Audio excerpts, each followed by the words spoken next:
It's Thursday, July 9th, 2009, and it's got to be 4:20 somewhere in the world. I'm your host, Radical Russ Belville. Produced and distributed by the National Organization for the Reform of Marijuana Laws in Washington, D.C., this is your NORML Daily Audio Stash, the growing truth about cannabis.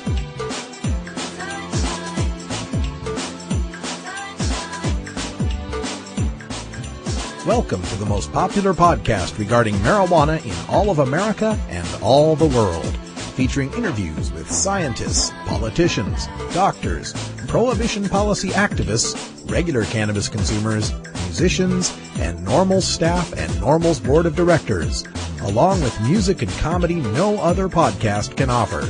You can always find out more about our show at our website, stash.normal.org, and continue the education and conversation on our blog as well. We're ending marijuana prohibition with education, one listener at a time.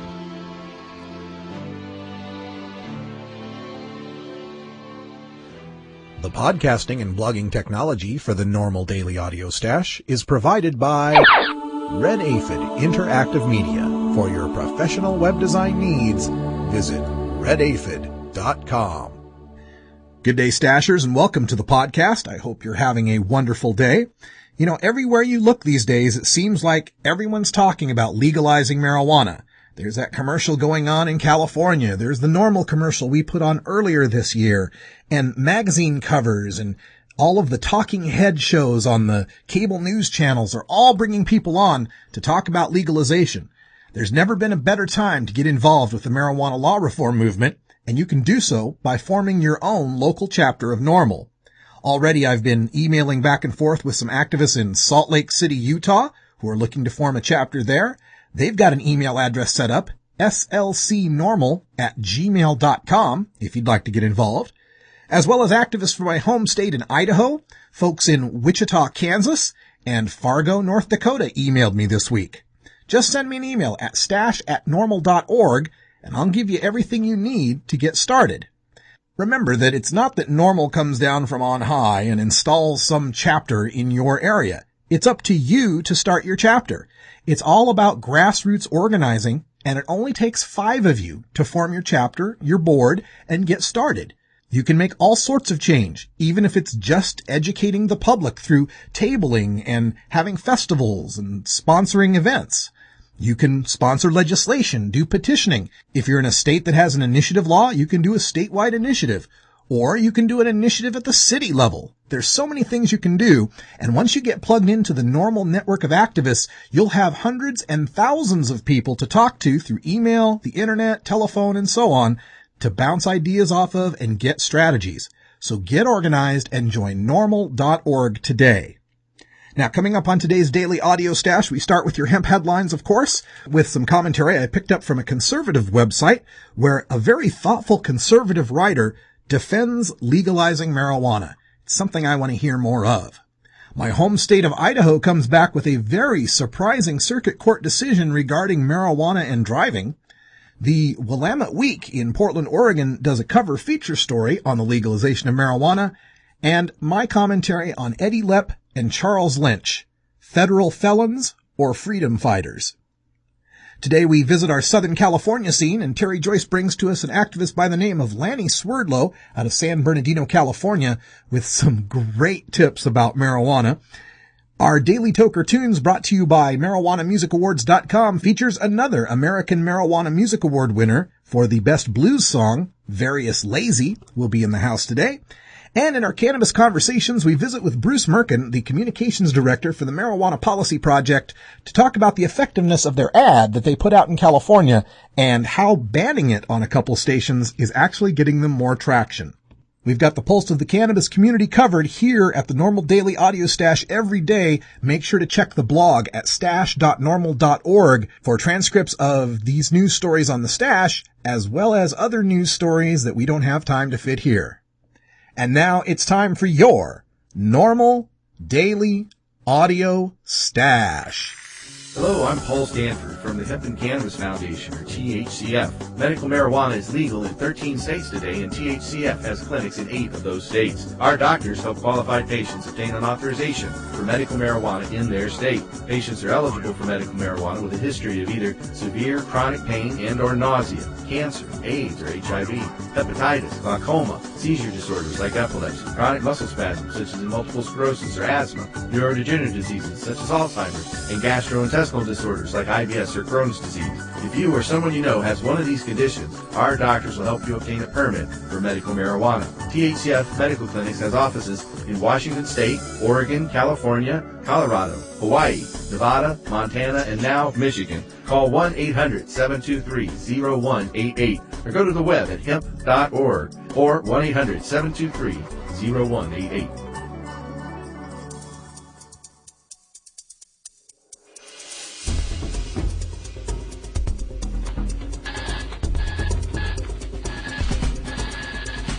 Now it's time to take a look at the latest stories about marijuana from news organizations across America and around the world in our NORML daily audio stash, Hemp Headlines.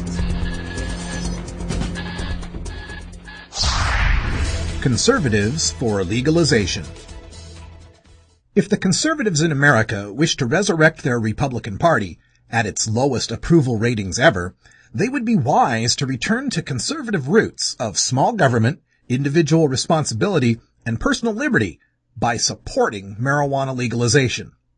They may even make inroads with a huge swath of mighty disaffected liberals, like me, who have for decades now been hung out to dry on the drug war issues by Democrats posturing as tough on crime. Mr. Vice President, I'm looking your way. A stasher forwarded me an article from Right Side News that was essentially a lengthy, nasty hit piece on Representative Barney Frank, with typical homophobic references and combining Frank's support for decriminalization with his sexual orientation and a litany of conservative complaints about his politics as one big satanically influenced hodgepodge of evil determined to turn America into Woodstock Nation. I'm not going to reproduce it here. However, it warmed my heart to see the following in the comments from a diehard conservative. Wow, I wasn't expecting this type of article from my side, the right. Although I vote the same as you, I do not agree with you on this one issue. Your style of writing is poor. This is just a hit piece with very little substance. I view this on the level of most from the far left. Republican Ron Paul is a co-sponsor, yet you somehow left that part out? I speak the truth when I say that this issue is the only one I agree with Representative Frank. The only one. There have been hundreds of medical studies over the past 30 years.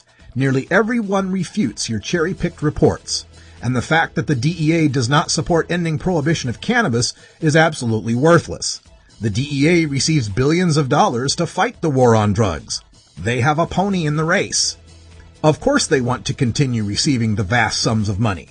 If cannabis is re-legalized, then they stand to lose billions. Additionally, I recently learned that DEA employees are mandated by law to oppose any re-legalization effort. If the head of the DEA said publicly that he agrees with the Frank Paul bill, then he would lose his job. I'm a solid conservative, and up until around the beginning of this year, I echoed your words for 2 decades. I have voted 100% Republican since Reagan. I don't use any illegal substances, and neither do any of my close friends. My position changed 180 degrees after I began hearing the reports of the thousands of murders happening just south of our border. People are being murdered every single day down there, and it's all because of prohibition in the U.S. As a conservative, I choose to use logic and reason instead of emotion and feelings when deciding where I stand on issues. One method I employ to help me gain perspective is, what do the bad guys want? Ending prohibition to stop the Mexican cartels. One group thinks that ending prohibition will reduce or nearly end the violence and murder along our border. The other group thinks that we must continue this prohibition. The bad guys, cartels, want prohibition to continue. I am not going to side with murderous cartels. Ending prohibition is not a left-right issue, although there is less support on the right than the left. This is a freedom and security issue. Security, because continuing this prohibition will cost us dearly in so many ways. Freedom, because we are a free people, and free people should be allowed to put into their bodies whatever they want, even if it's considered unwise, so long as they do not harm others or infringe on others' rights. There is one part of conservatism I call cruelty. We are tough on crime. I know, and that's good. Yet most conservatives still believe it is acceptable to put hard-working, otherwise law-abiding citizens in cages because they choose to consume cannabis instead of alcohol within the privacy of their own homes. I see it as cruel that people such as yourself would rather keep human beings in cages and give them a lifetime sentence. A lifetime sentence? An arrest, even without a conviction, will remain on someone's criminal record forever. Their entire life is likely to be much less successful. They won't get hired for the good jobs because of an arrest 15 years ago when they experimented with cannabis in college, for example. The charge of cannabis possession or use guarantees a lifetime sentence. And you're okay with that? Stop being cruel. Idaho law. Driving under the influence of marijuana isn't illegal. Holy shnikes! I think my next road trip home to visit the folks just got a whole lot more fun. In Idaho, you can drive high as long as you can drive straight. Marijuana users can drive legally in the state as long as their driving isn't erratic and they can pass a field sobriety test, a federal appeals court ruled Monday. The 3-judge panel of the San Francisco-based 9th U.S. Circuit Court of Appeals wrote that while it is illegal to drive under the influence of alcohol or narcotics, Idaho law doesn't list marijuana as a narcotic. The ruling overturned an impaired driving conviction against Matthew Patzer, 21, who was stopped for a broken taillight in 1998 and admitted to police he'd smoked marijuana at a party. The appeals court said Patzer could not automatically be presumed impaired. He wasn't driving erratically and passed 2 field sobriety tests. The appeals court wrote, quote, "Given the distinction drawn by the statute, there is no basis to conclude that impairment may be presumed upon admission of use of a non-narcotic drug." End quote. Willamette Week's cover story on legalization. Our local Portland weekly, the Willamette Week, has a lengthy cover story, Just Say Now, on the surging popularity of the cannabis legalization movement.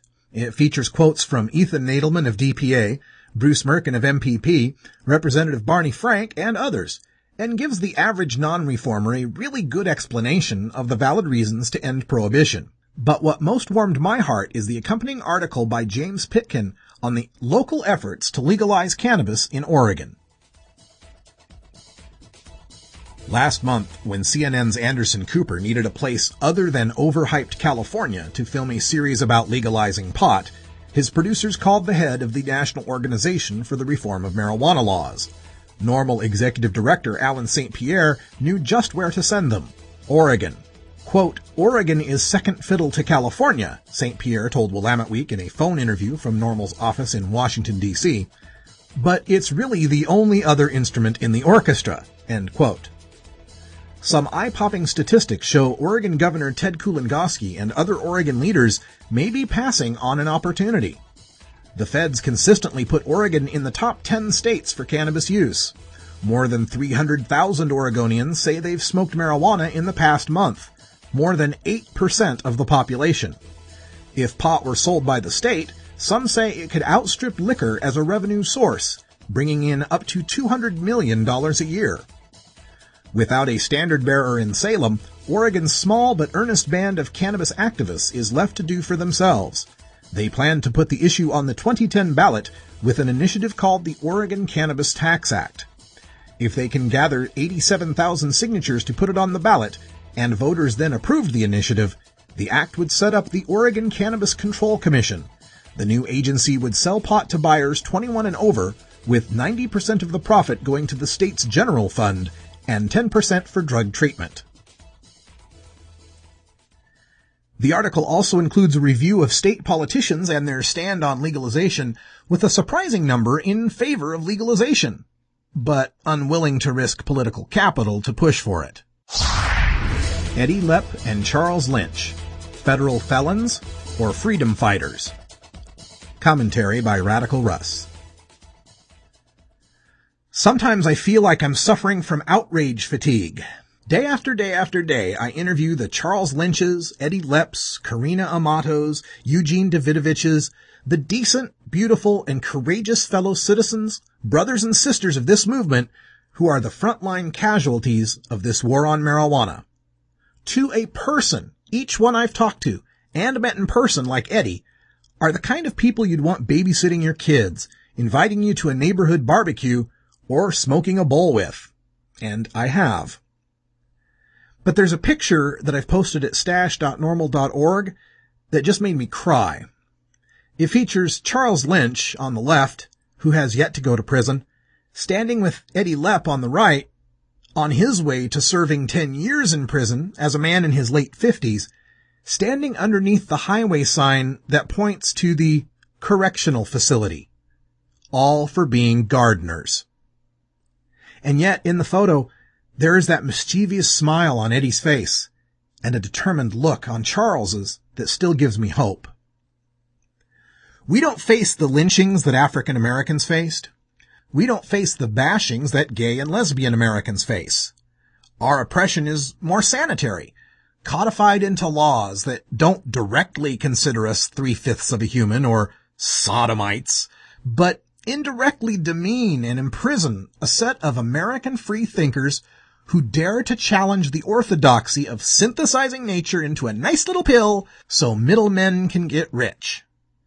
People who have made the sensible and rational decision to forego SSRIs, NSAIDs, opiates, and alcohol in favor of the safest therapeutically active substance known to man are dangerous to the ruling elite, not for the actions caused by marijuana, but for the action of thinking outside the box.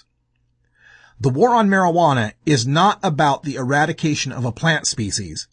It's about the eradication of those who question authority. Please visit the Friends of Charles Lynch blog and Eddie Lepp's page, which I've linked to at stash.normal.org, and show your support, both in comments and in dollars. We rear echelon mothers and fathers in the drug war need to be sure our frontline soldiers are cared for.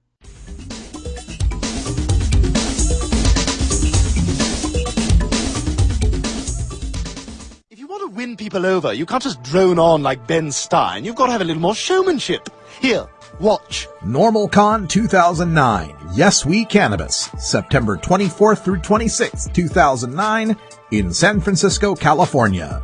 The war on drugs has been an utter failure, and I think that we need to rethink and decriminalize our marijuana laws. President Obama was right in 2004, and 5 years later, the American people agree. I think it's time for debate, and I think that we ought to study very carefully on what other countries are doing that have legalized marijuana. At our 38th annual conference, you'll learn all the facts you need in the debate to legalize marijuana. As regards to legalization, it's not in the president's vocabulary, and it's not in mine. We're working hard to make sure legalization is in the drug czar's vocabulary. Whether legalizing marijuana would improve the economy, the answer is no. I don't think that is a good strategy. There's nothing funny about legalization, Mr. President, or waiting until the last minute to book your trip to NORMLCon 2009. Early bird registration rates apply until August. Registration, sponsorships, and vending information is available at NORML.org or by calling 888-67-NORML. Weed. That's Hooey Valley, hooey ha. Weed. Where any office boy or young mechanic Now it's time for a report from the epicenter of American cannabis culture with our Southern California correspondent. You know her from ComedyNation.com and her appearance as a finalist on Season 1 of NBC's Last Comic Standing. It's our friend, cannabis comedian and marijuana activist, the lovely and talented Terry Joyce. Hey, Terry, welcome back to the show. How's everything going? Everything's going great. All right. We've got a great segment here. You've got a great guest, but tell me what's happening for you lately. Well, there was something that I was just noticing this morning. I was watching the news. There was a woman that was arrested in Orange County. I guess her house was really messy. She had bugs and stuff, and she had a 9 and an 11-year-old daughter there while she went over to her friend's house to smoke marijuana. No. I just love how they just throw that in, the media. You know, she went over to smoke marijuana. That makes her even worse. She has a dirty house, and she smokes marijuana. Yeah, as if it's the marijuana smoking that made her a slob and endanger her kids, right? Right, yeah. Right. It's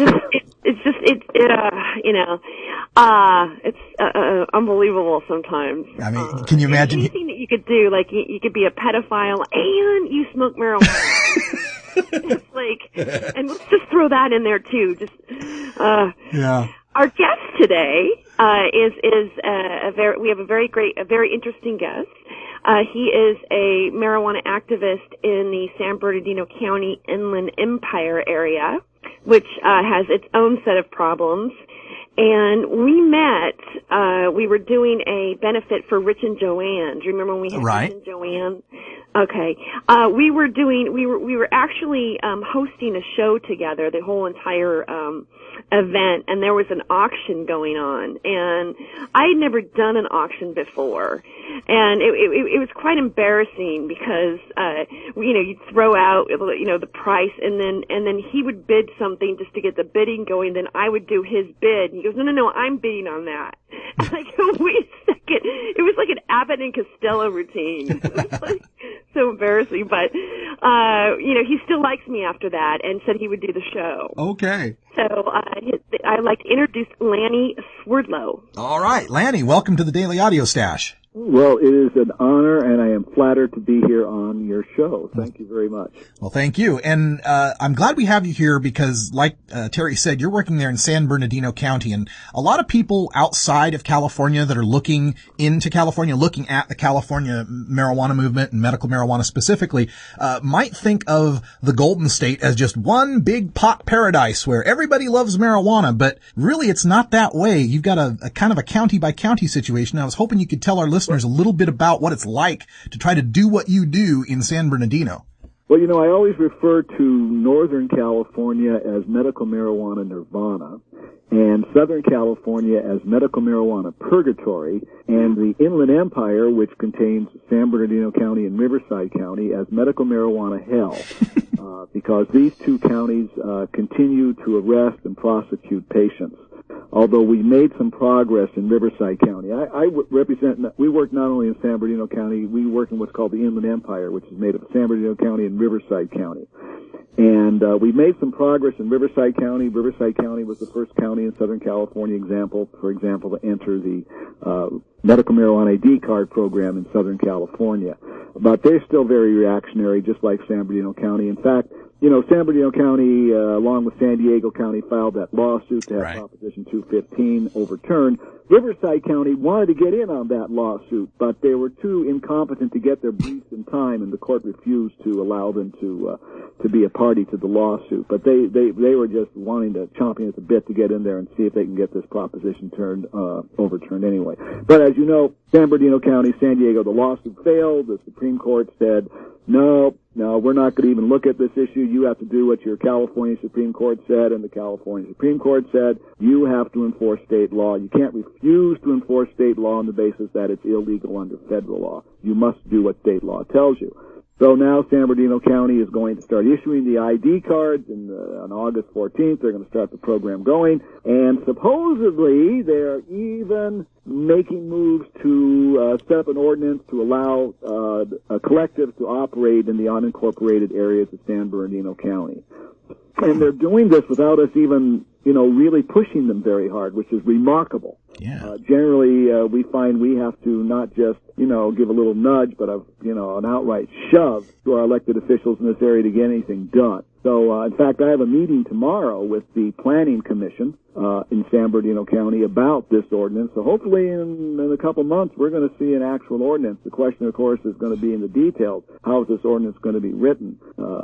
You can write an ordinance to make it just about impossible for patients to organize collectively. So we're hoping to make sure that we get an ordinance here that has reasonable regulations and reasonable licensing requirements. Fantastic. Now, you keep saying we are working on this. Which group are you working with, and do they have any we're with websites? An organization. We're a local organization here called the Marijuana Anti-Prohibition Project. We started here in 2000.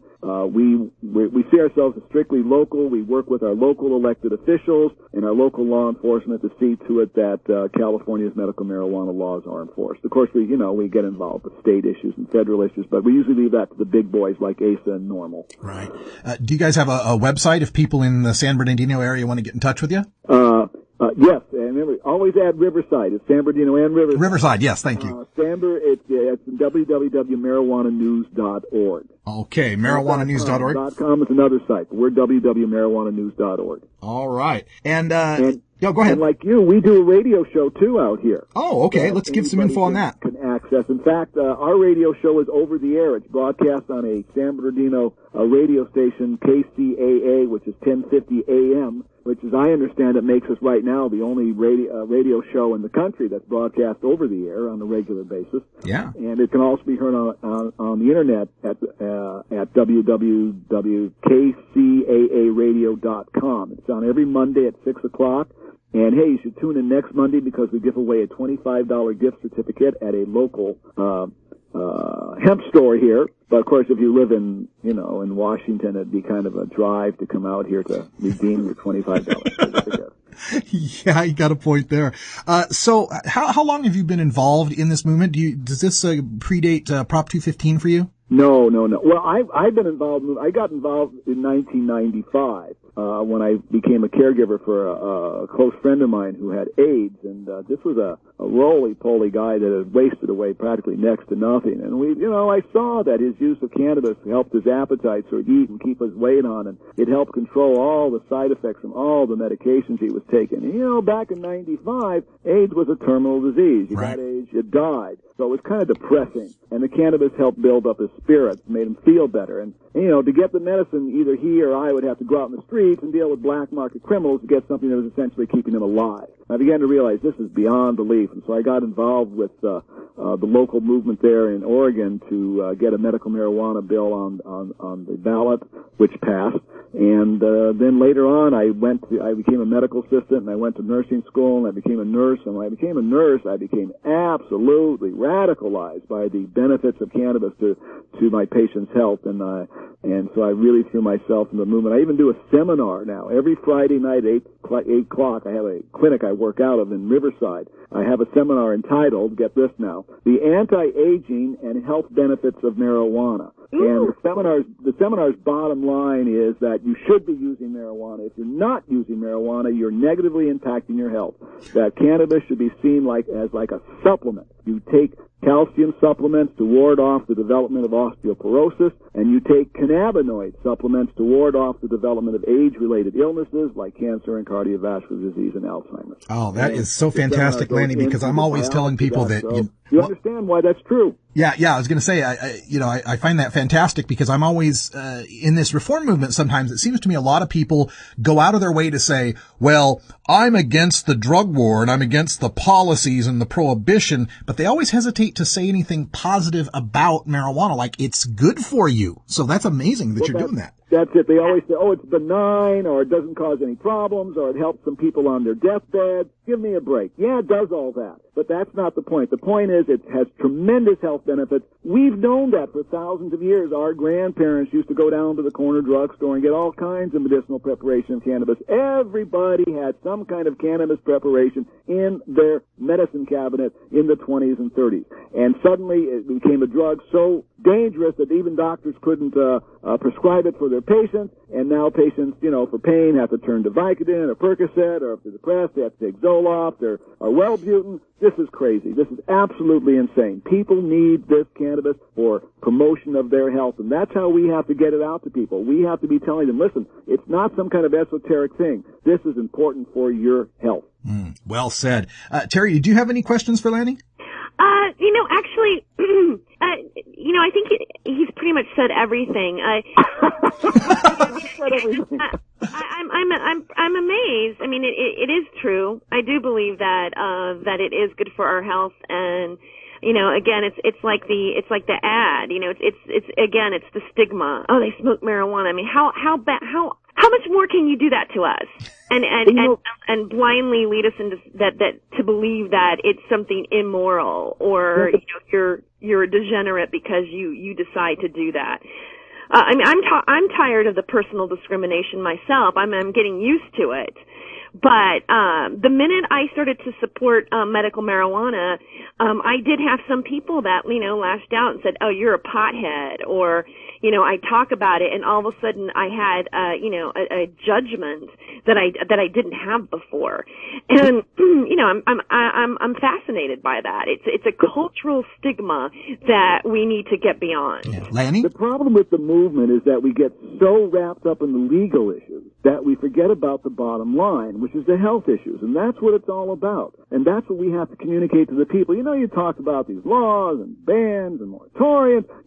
Who cares? But you talk to them about how, hey, listen, you're coming home from work and you're all stressed out. You need to calm down. You've got a headache. You've got a backache. You're feeling depressed. Whatever. We have to get out to people the message why they should be using it. And we're not doing a good job of that. We've got these commercials. Everybody's talking about these commercials MPP put on the air here in California saying, we should legalize and regulate. Absolutely. But the question we have to ask people, and of course they're justifying the state needs the money, but the question that we need to get to people is, how does it important to their own personal health, that of their family? And that we have not done a good job. The medical uses of cannabis are legendary.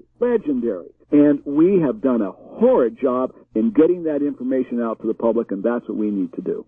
I agree. I agree with Lanny. Thank you. A lot of times, yeah, I do. I'll talk to people and say, well, it's a medicine, and I literally, they shut down. They go, oh, don't give me that.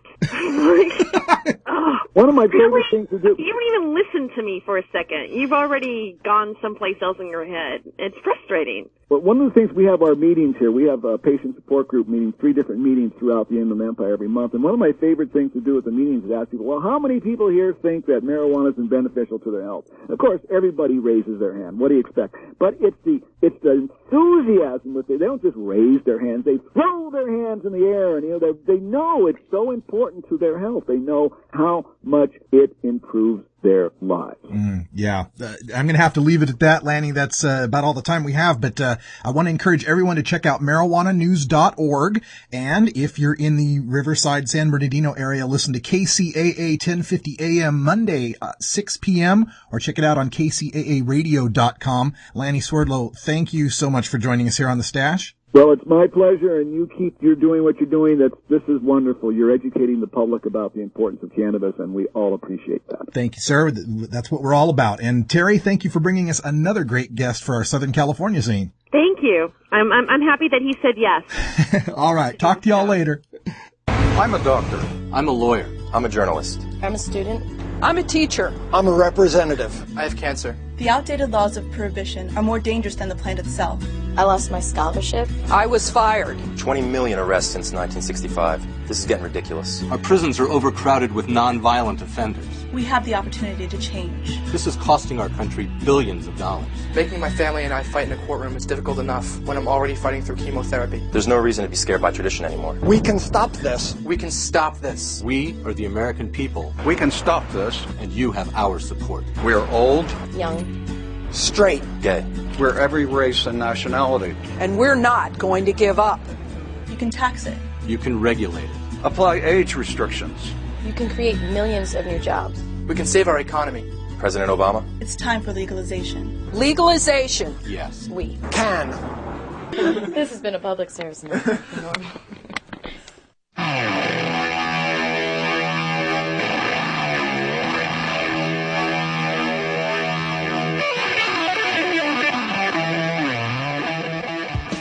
The battle to end adult marijuana prohibition can sometimes seem endlessly frustrating and impossible to overcome. One way we bond as a community and draw strength to continue is by rejuvenating our spirit through art and music. The Marijuana Music Awards exist to recognize those sonic artists in all genres of music who feature a ganja-friendly message to motivate and inspire all the cannabis community. Our daily Toker Tunes, brought to you by MarijuanaMusicAwards.com, feature the finest in blues, rock, jazz, hip-hop, rap, reggae, country, bluegrass, and dance music to enhance that 420 feeling and refresh all you stashers for another day on the front lines of the drug war. Enjoy this cut from MarijuanaMusicAwards.com and visit our blog at stash.normal.org to learn how you can vote for your favorites and enter your Toker Tunes in the 2009 Marijuana Music Awards.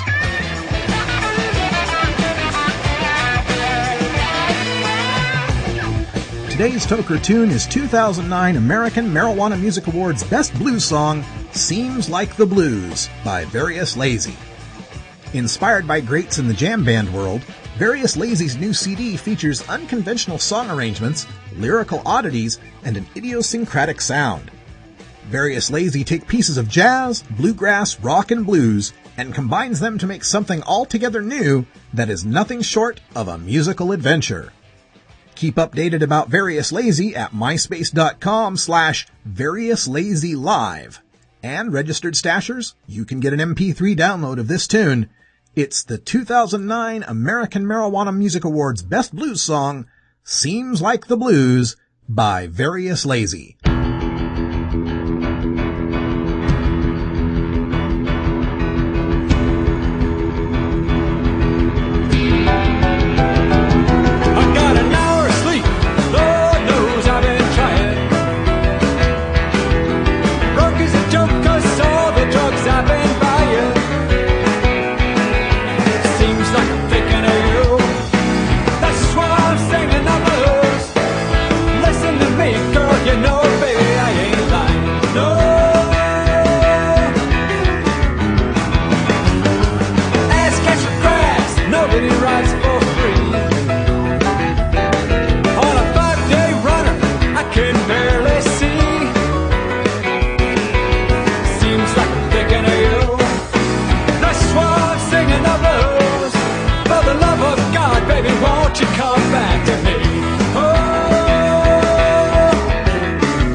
If I were to tell you that in America, right now, over 1 million children sell marijuana, what would you think?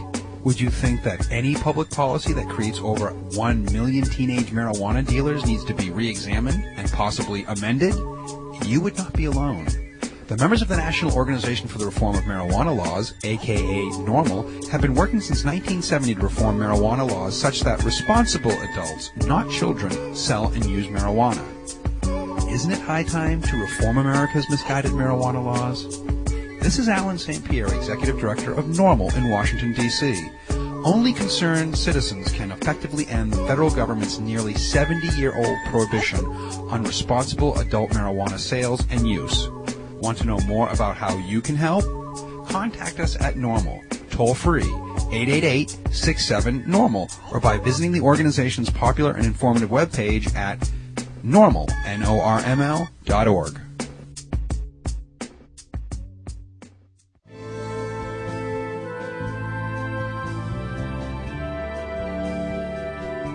Legalization, decriminalization, lowest law enforcement priority, medical marijuana, ganja sacrament, consumer cannabis, industrial hemp.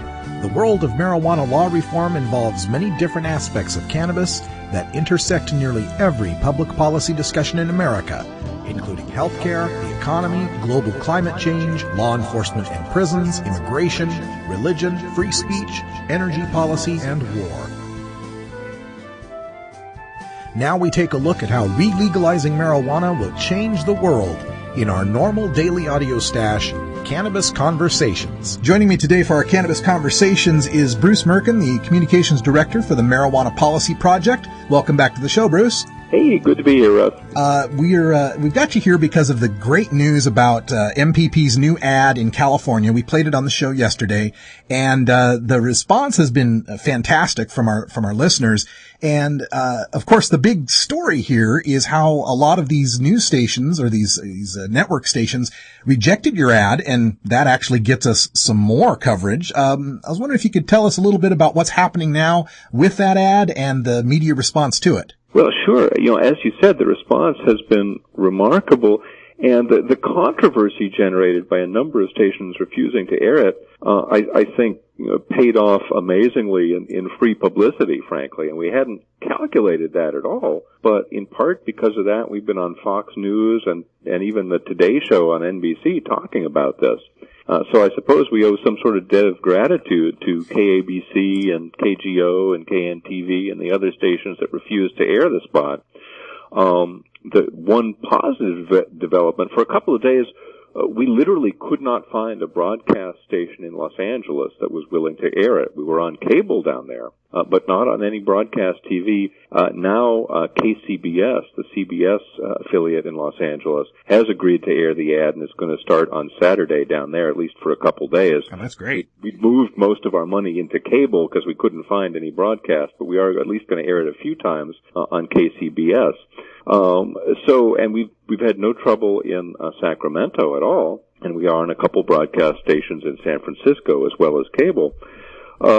So overall, it's really been kind of surprising how difficult it was, but it certainly helped bring attention to an issue in a way that we're just very glad to have been able to do. Yeah, we found the same thing here at NORML. We had that ad that we put out, I think it was a month or two ago, the Yes We Can ad, and we got the same response, from these broadcast networks, and we too went to cable and numerous outlets out there.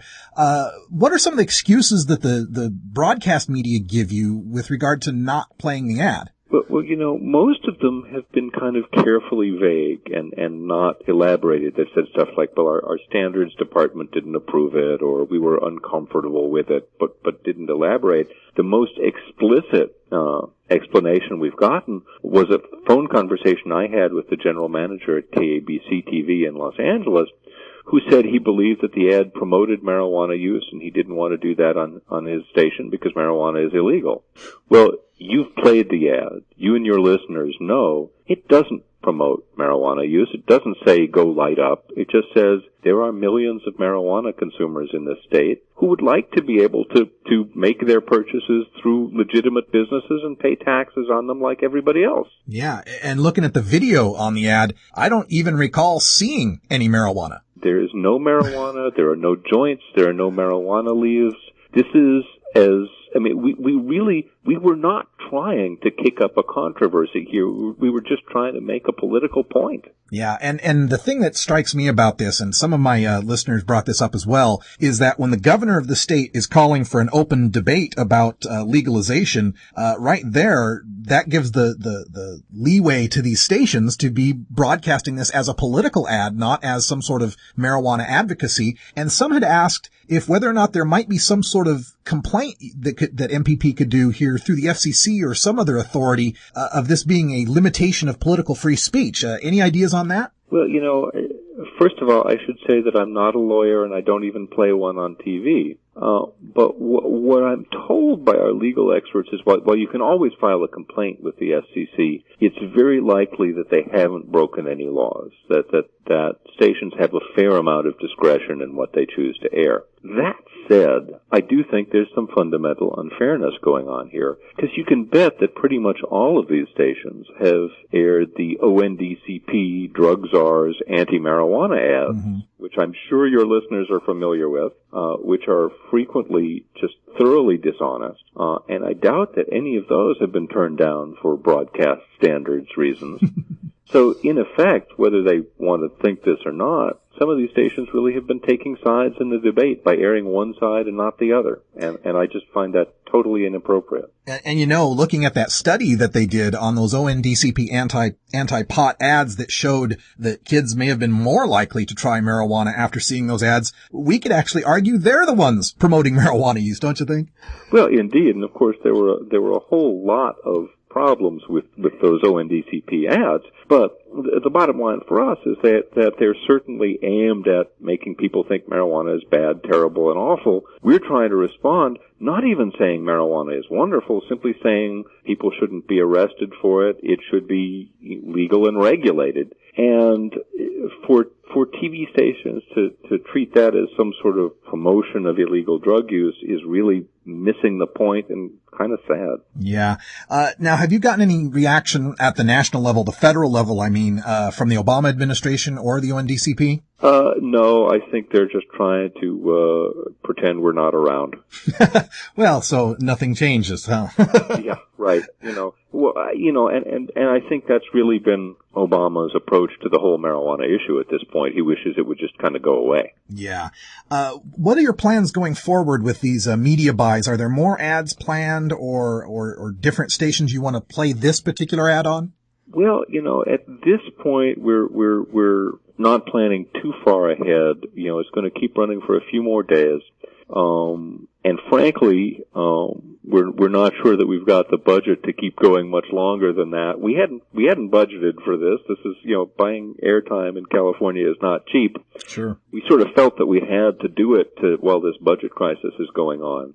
But we may be close to the end of this particular effort, but this is going to be an ongoing thing. This is going to be a continuing discussion in California, and we will be doing what we can to get our points across. Excellent. Now, Bruce, before I let you go, I just want to give you a chance if there's anything else as far as the political movements here, either in California or elsewhere around the country that MPP is involved with that you'd like to mention out to our listeners there. Well, there's a lot of things going on. One of the things most interesting right now is we have a medical marijuana bill that's passed in New Hampshire that will shortly land on the governor's desk, and we have no clue what Governor Lynch is going to do.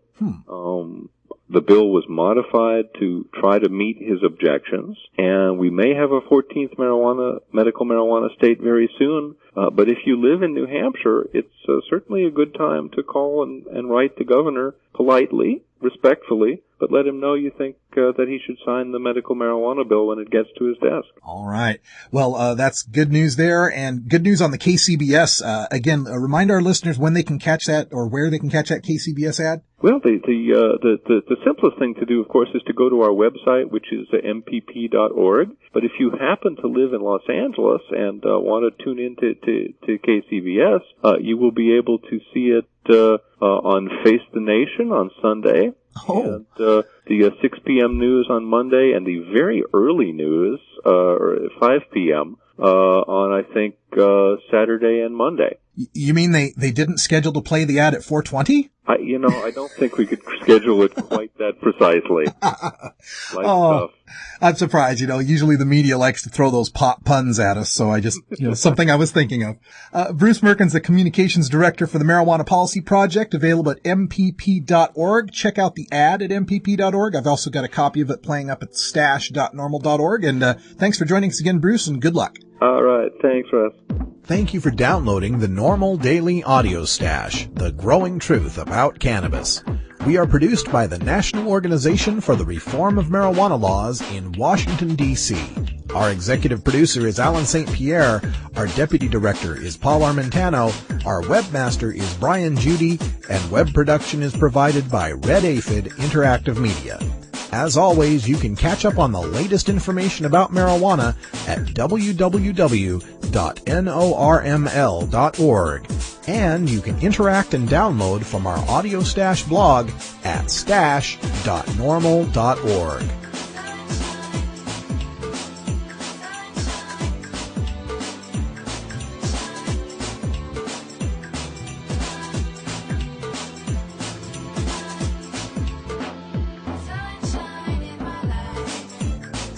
For everyone here at NORML, I'm your host, Radical Russ Belville, hoping all your harvests are bountiful and your encounters with law enforcement are non-existent. We leave you today with a look forward to tomorrow's stash. We'll be interviewing Dave Bienenstock, the senior editor from High Times Magazine, with a preview of next week's new issue. And we speak to Eugene Davidovich, a man on trial Monday for cultivating marijuana, even though he was a registered medical marijuana patient. Also, don't want to let you forget about the NORML National Conference taking place in San Francisco, California, September 24th through the 26th. You can still register for early bird prices by going to norml.org/conference. If you've never been to a NORML conference, trust me, you need to go to a NORML conference. Not only will you learn more than you ever thought you could know about marijuana during the daytime, but you'll have more fun than you ever thought you could have at night. I'll be there. I hope to see you there. And we have discounts for NORML chapter leaders. Send me an email at stash@norml.org for the secret link. Thanks for downloading the podcast. We'll see you tomorrow. And until next time, take care of each other, tokers.